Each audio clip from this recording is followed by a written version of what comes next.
on the presentation from Dr. Alfredo. So I will touch now on the more practical aspect of the unsaturated soil modeling. In this particular day, I will share you about the transient slope stability analysis due to rainfall. So we will see how rainfall will affect the slope stability using a certain numerical tool. In this case, I will use Plaxis as the numerical tool to analyze this slope stability. So what kind of problem that we will analyze today? I will share today. So suppose that we have a certain slope with a certain geometry, and we know its groundwater level. We know that the suction head at a given level, at given elevation of this particular slope, and after the development of the slope, we know that rainfall will occur at any time. So we would like to analyze the transient stability of the slope due to rainfall. Can we do it? So the answer is resoundingly yes, like has been presented by Dr. Alfredo. And today I will share you how to model this, the transient slope stability using a numerical tool, numerical package called Plaxis. So what is Plaxis? Plaxis, essentially, I think most of you already know Plaxis. It is essentially a finite element software that can be used to simulate and study numerical geotechnical things. It was developed almost 35 years ago at Delft University, of which the first version appears in 1998. So it's more than 20 years ago. And by 2019, this software, Plaxis, is already part of the Bentley system. Okay. So usually related to the unsaturated model, this is not a common model that we use for the modeling, for the numerical model. Traditionally, we use only a dry or fully saturated model at which we have no suction. While in reality, like Dr. Alfredo has presented, in reality, soil above, especially above groundwater level, is at insaturated condition. That means suction can occur. Using Plaxis, we can activate or deactivate the effect of suction in our model. By default, it is inactive, but for all this presentation, because I will model the effect of transient condition due to rainfall, so suction must be activated. It has been discussed just earlier by Dr. Alfredo, there are various SWCC curve that can be used to simulate the unsaturated condition, at which meaning we have to know the relation between the saturation and suction and the permeability. So to relate all that, we use an equation called as the Moellem-van Genugten model. This is one of the most well-used SWCC model, and it has been implemented in Plaxis. Also, for modeling the rainfall, we have to give the soil, especially our upper surface, a certain boundary condition. In this case, we use the infiltration boundary condition for rainfall modeling. So this option is available in Plaxis. Lastly, more importantly, to do the transient analysis, we have to use a certain option called the fully coupled flow deformation analysis, so that we can input the time duration. For example, we have a slope.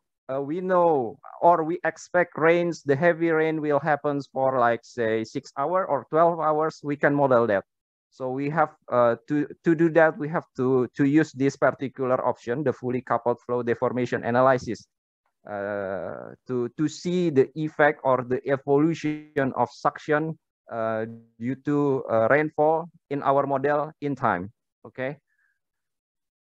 Before I go into details in the unsaturated modeling in Plaxis, I have to remind you how Plaxis handles the undrained modeling. So this is very important, because without understanding this functionality in Plaxis, it is certainly impossible to simulate properly the unsaturated condition in Plaxis. So if you do the unsaturated modeling, of course, your soil will be in undrained condition, but it is not in fully saturated condition. Now, we have to see first how the soil behave in undrained condition, in fully saturated condition, before moving on to the unsaturated condition. So Plaxis has three options for the undrained modeling. It is called undrained A, B, and C. I think most of you already know this. The two options that are relevant are undrained A and B.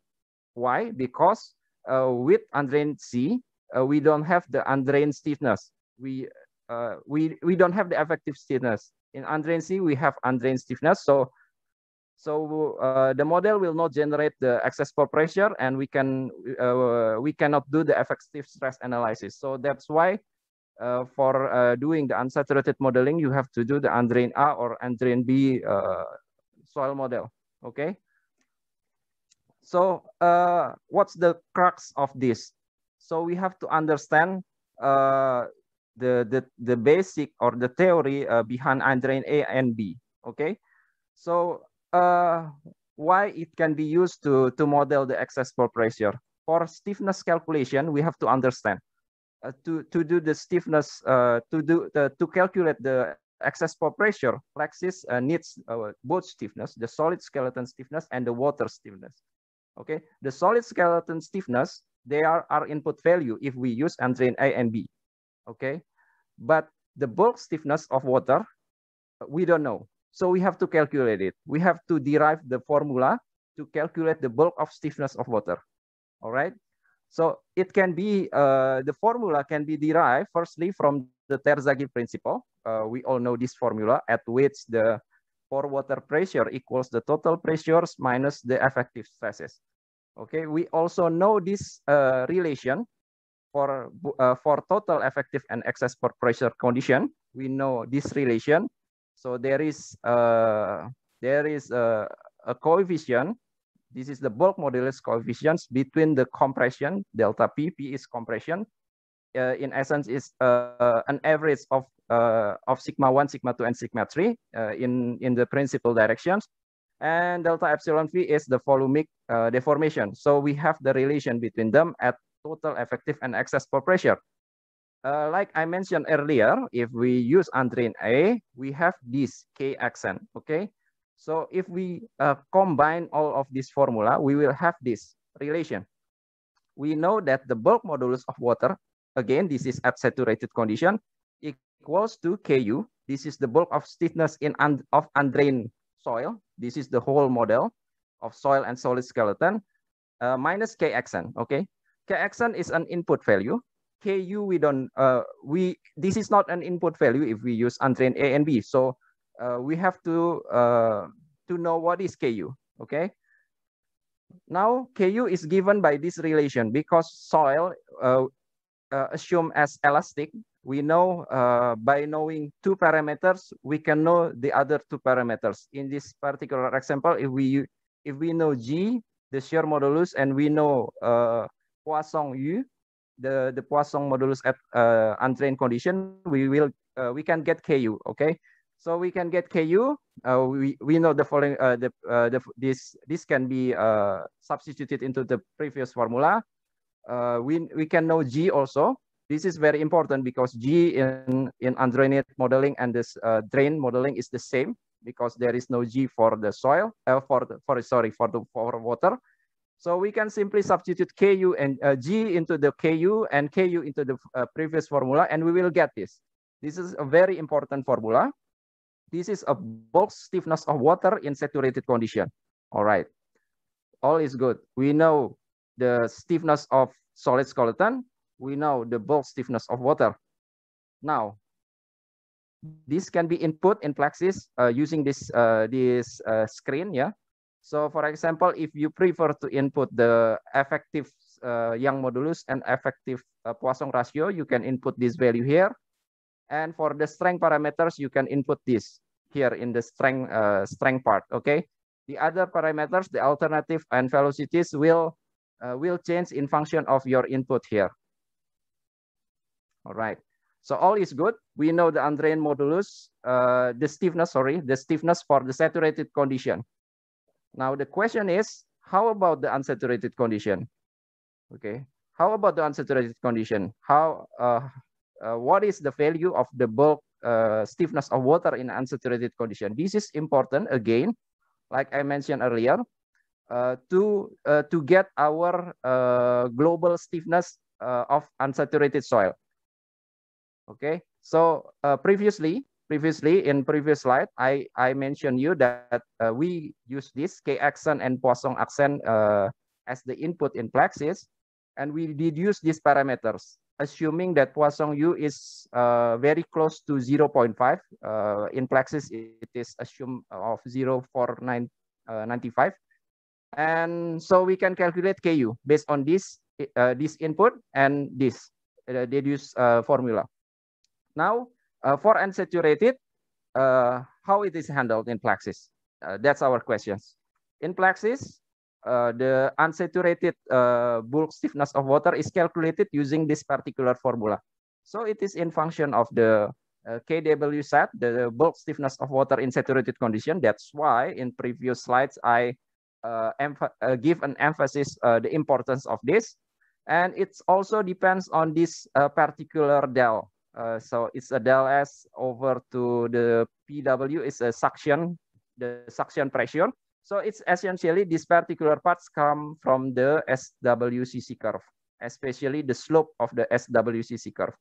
So if you know already the bulk stiffness of water in saturated condition, you know this slope from your SWCC curve of which S also can be deduced if you know also the suction. So this particular parameter can be calculated. The other relation is simply following the Van Genupten model that already explained in detail by Dr. Alfredo. So I will not touch this formula in details, but if you are already familiar with Van Genupten model, usually GA here is alpha, and GN this is usually M. Yeah, so there are different notation here, but this is essentially Van Genupten model. All right. All is good. We have the KW set. We know the relation. This is the slope formula. It is very important to note that if this particular slope is 0, that means the the PW is 0, close to 0. This value becomes 0 as well. That means that if this 0 close to 0, this slope is close to 0, this unsaturated bulk stiffness will be close to saturated stiffness, at which the soil in a fully saturated condition. Okay, I'm sure that will be confusing for some of you, but bear with me. This is actually quite straightforward if you know already the SWCC curve. And lastly, we have also the permeability function from Van Genupten model. This is already also explained by Dr. Alfredo, so I will not go into details of this formula, but in essence, this formula relates the degree of saturation and the relative permeability. Okay. By using all of that Van Genupten parameters, you can get the SWCC curve and the permeability function. That's the crux of this unsaturated modeling. All right. How it is implemented in Plaxis, how we can input this Van Genupten parameters. So in groundwater tap, in your material model, after inputting your general and your parameters, it means your stiffness and your shear strength, you can input your groundwater parameters, and if you choose to use the Van Genupten model, you can input the Van Genupten fitting parameters here. Also, don't forget you have to input as well the saturated permeability, because from Van Genupten fitting parameters, all you get is the relative permeability, not the actual permeability. Your actual permeability in unsaturated condition is the multiplication of the relative permeability and your saturated permeability here. Also, don't forget to input this initial void ratio, because because if you remember closely the previous formula given by this, the bulk modulus of water in saturated condition, it depends on the porosity. This porosity, of course, can be calculated from the initial void ratio. Okay, so all of these parameters must be input properly in your model before you can simulate properly, because like everyone know, garbage in, garbage out, right? The preview of your SWCC curve can be seen here in Plaxis directly. If you change some of these parameters, this curve will change directly. Okay, so this one is the SWCC curve, and this one is the permeability function. Now, after you do all that, you have the SWCC curve. You know that it can be calculated in Plaxis. How it affects our calculation, because the relation between the stress and strain in Plaxis, it depends on the constitutive or certain constitutive relationship.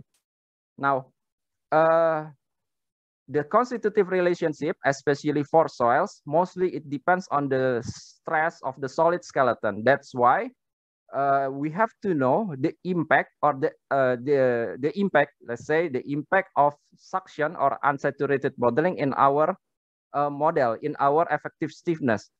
Okay, so instead of using the Terzaghi definition of effective stress, here in the unsaturated modeling, we use what is known as the Bishop definition of effective stresses. So the only difference here, we have the parameter here called the effective degree of saturation, which can be calculated from the saturated density and the residual saturated degree of saturation and residual degree of saturation. Okay, so the only difference between the Bishop and the Terzaghi is only this: when this value equals to 1, at which your soil is in the fully saturated condition, so this will become the Terzaghi principle, exactly the Terzaghi principle. So where is our suction? Our suction is in Plaxis by definition is the sum of these two. Okay, so there are two components here. One is the steady pore water pressure. So this is related to the elevation of the groundwater level. This is the steady, and the other one is the excess pore water pressure, which may change during the simulation due to change of stresses during the calculation. So that was it for the effective stresses. I remind you, this is very important to understand this, because the constitutive models depend on these effective stresses. Now for the loading, we need the boundary condition that can be used to simulate the rainfall. What kind of boundary condition that we can use? We can use either precipitation boundary condition or infiltration boundary condition. Both are same. The only difference that if you elect to use the precipitation boundary condition, you will use infiltration boundary condition to all of your top surface of your model. Okay. But if you use infiltration boundary condition, you can set it separately for your boundary condition. That's the only difference. But the technical of precipitation or infiltration, they are both the same. If you use to if you select to use this boundary condition, you have to input these parameters. The most important thing, you have to input the flux, either flux input or flux output. In rainfall, you have the flux input, or in this case, the rainfall intensity. You have to input the rainfall intensity here, in the Q parameter, at which it is specified in length per unit time. You can also determine the Psimax and Psimin. So if you use the infiltration boundary condition using this, the head will be capped. What does it mean? If the head, based on the calculation, Plaxis will calculate the water head, the total head. If the head exceeds a certain value, in this case Z is the elevation head plus the Psimax is the pore pressure head limit, then we assume the excess will be runoff. Okay, so if we want to model a slope without runoff, without ponding, so we have to put a very small Psimax. if we want to use water ponding, or we want to apply water ponding, so it's the water load in our model, we have to put the Psimax. This is the limit of the static water in our model during the transient simulation. All right, this is applied here. So for this example, I applied the infiltration boundary condition. This one Q, Cmin, and Psimax can be or shall be applied here. If you want, you can also use non-uniform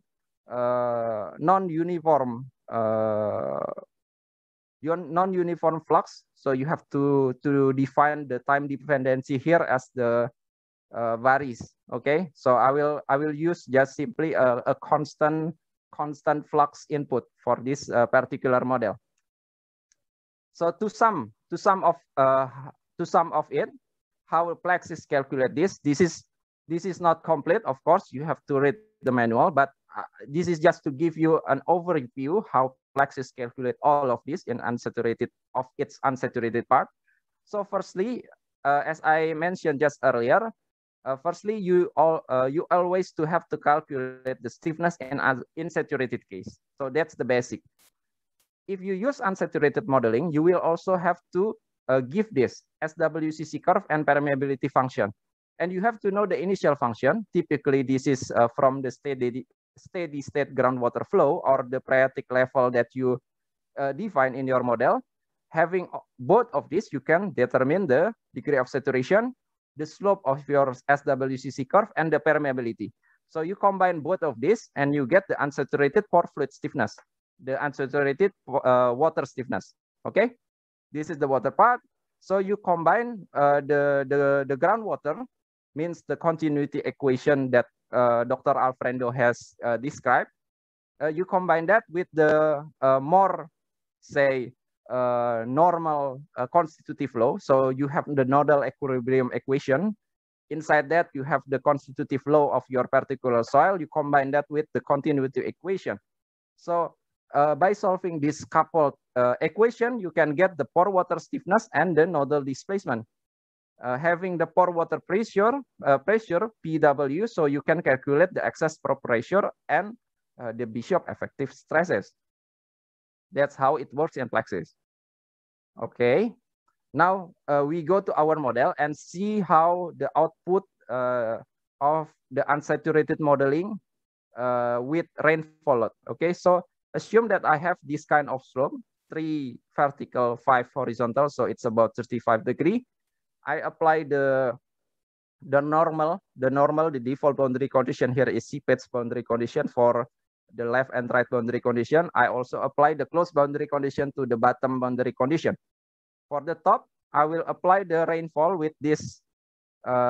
This is the parameter of soil that I use. Okay, so nothing very special here. I use 16 and 18 for the soil weight, and this kind of stiffness also with C accent of 2 and V accent of 25. This is important because I use the Andrain A here. Okay, so you have the choice for the strength either using Andrain A or B.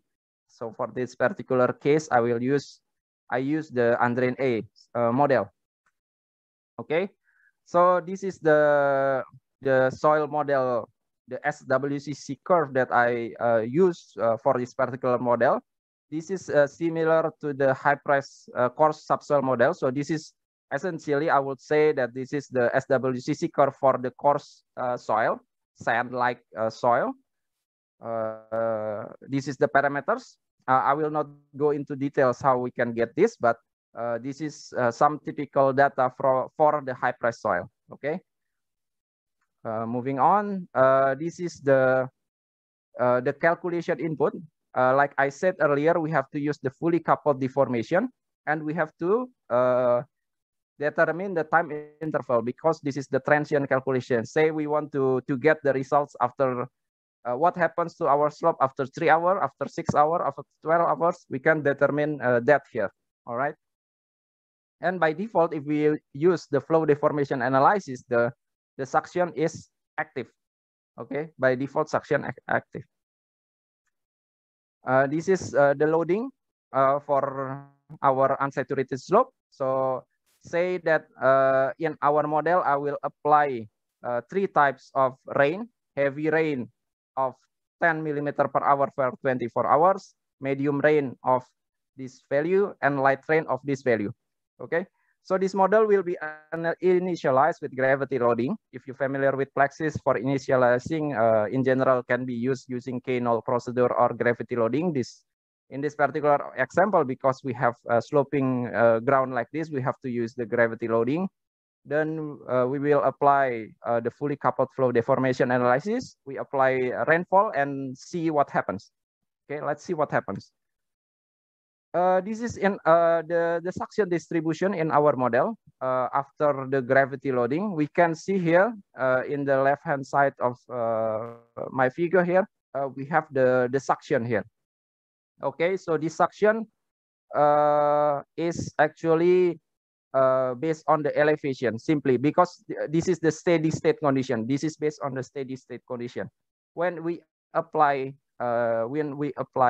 rain on our model, say this one is what happens to the suction distribution after 12 hours of rain, we can see that the suctions decrease for the upper surface of our slope. Remember, because we use the coarse soil for this simulation, just to show you how this can be simulated in Plexis. All right. So we can see by time the suction decreased so much, and after 3 days we can see that this particular toe of the slope already lost all of this suction in this particular simulation. We can see as well the effective degree of saturation. Remember, this effective degree of saturation is used for the calculation of effective stiffness. And this is the safety factor. This is very interesting.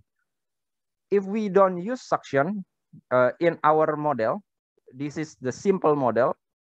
This is our standard model without unsaturated at all. We get the degree of saturation, the safety factor of 1.5. All right. If we taken into account the suction in our model, meaning that we use the unsaturated modeling, initially it will have a great safety of factor of 1.8 something. But interestingly, after heavy rain, the safety factor decreased a lot, even less than the safety factor of normal slope without suction. Okay, so what happens? Why can this happen? If we see in this screen the failure mode, this is the failure mode of our slope at initial condition. We can see this is the deep-seated failure type. The slope is like this. The slope failure is like this. But after heavy rain, there are lots of change of our surface, especially at our slope here. So we can see this. There is a block slope failure here. There is a shallow slope failure here at our surface. So the safety factor changed so much because the failure mode different. There is a change of failure mode in our analysis here. So this highlights the importance of unsaturated analysis. In this particular case, the safety factor may be lower after rainfall, even less than the model without suction. That's very important to note. This is only the representation of our suction loss of our effective stress during the simulation. We can observe that if we want. We can also observe the suction reduction over time. So it can be observed here. Our suction loss start from the top surface of our slope, and it get reduced over time after several days of simulation. The duration input in the simulation, and similarly also happens for the effective degree of saturation. Okay, in summary, we know that Van Genuchten model is already available in Plexis and can be used to model unsaturated condition. Secondly, we know Plexis can be used to model the fully coupled flow deformation analysis. The effective stress in our model in Plexis, it used the Bishop effective stress definition. And I have to highlight that it is important to use undrained A or B simulation to get the excess pore water pressure. Also, to simulate the rainfall, we can use the precipitation or infiltration boundary condition, as we have already observed. And this is the most important point, that the failure mode may change during the simulation. For this particular case, it changed from the deep-seated failure into the shallow slip failure surface. So this highlights the importance to analyze transient condition using the unsaturated model. Okay, I think that's all from me.